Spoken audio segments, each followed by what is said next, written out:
අමරිකාවේ කෙන්ටකි ප්‍රාන්තයේ ලුයිස්විල් නගරයේ පිහිටි ලුයිස්විල් මොහොමඩ් අලි ජාත්‍යන්තර ගුවන්තොටුපළ අසලදී දරුණු ගුවන් යාන අනතුර සිදු වුණා.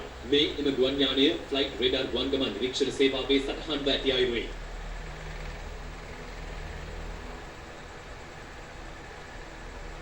මෙලෙස අනතුරට ලක්ව ඇත්තේ ලුයිස්විල් ගුවන්තොටුපළේ සිට ගුවන්ගත වී හවයි දූපතේ පිහිටි හොනලුලුහි ඩැනියල් කේ ඉනෝයේ ජාත්‍යන්තර ගුවන්තොටුපළ බලා පියාසර කිරීමට නියමිතව තිබූ වහඬ ප්‍රවාහන ගුවන් යානයක්.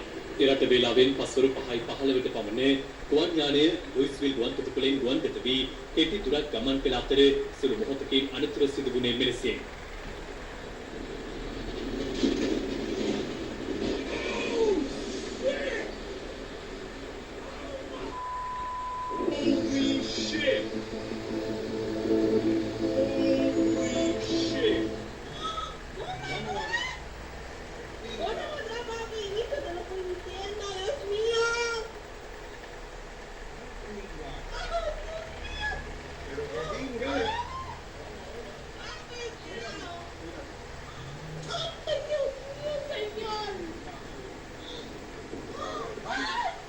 ගුවන් යානයේ ගුවන්ගත වන අවස්ථාවේ වම් එන්ජිමේ ගින්නක් හට ගැනීම දක්නට ලැබුණා. එහිදී ගුවන් යානය දහවන පතේ අවසානයේ ගුවන්ගත කිරීමට උත්සාහ කළද එය පාලනයෙන් ගිලිහි ගොස් නැවත බිමපත් වී තිබෙනවා.